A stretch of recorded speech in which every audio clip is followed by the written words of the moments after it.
Waɗannan jeren giyar ayoyin Alƙur'ani suna da tasiri mai girma wajen warkar da mara lafiya.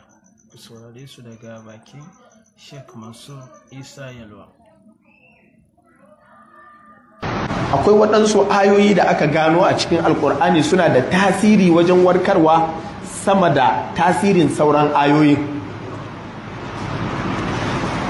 Abinda nake nufi shine idan aka kawo maka patient sai ka rubuta masa panadol, ka rubuta masa paracetamol, ka rubuta masa antibiotic, ka rubuta masa wane ne, sai ka zo za ka bashi ko nurse za ta bashi, in ya ɗauka zai sha aika ce to yi bismillah mana.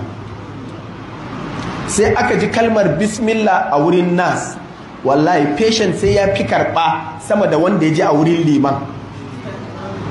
Mamala Abubakar ɗazo yake cewa Allah ya muku bai wanda zai faɗi abu shi ba za a yi ba, amma ku in kun faɗa sai a yi. Sai ke musulma ce, kika ga wannan musulma ce, sai ta zo lokacin da take lebo za ta haihu tana ta kururuwa, sai ka ce ki ce la ilaha illallah, sai ta ji kunyar da a gida babarta ta gaya mata bata yi ba, amma ke in kin faɗa sai ta yi. Sai zama kin samu ladan nasiha kuma kin samu taimakonta ta yadda saukin zai zo sama da yadda in an barta da zallan magani. Ku riƙa koya musu yin bismillah, ku riƙa koya musu karanta fatiha. Idan za ta sha magani sai a ce karanta fatiha a cikin ruwan kafin ki hada da maganin.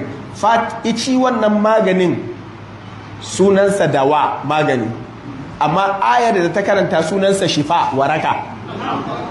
Idan ka zo shan magani, maganin ai hanya ce, amma inda kake so ka isa shine waraka.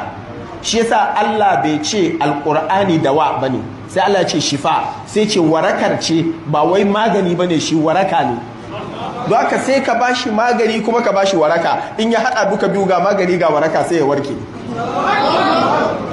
Idan kana da asibiti private wanda kake so a rinka yawan zuwa wurinka, da yardar Allah idan ka hada ash-shifa'ul qur'ani, ka hada shi da ad-dawa'ut tabi'i, kana ba mutane, sai kaga kana tara patient suna warkewa sama da irin warkewar da ake a wani. Sai kaga alqur'ani ya ja maka har ka samu abun da kake bukata na yawan samun patient suna zuwa wurinka saboda ana warkewa. Menene sirrin alqur'anin da ka hada da shi?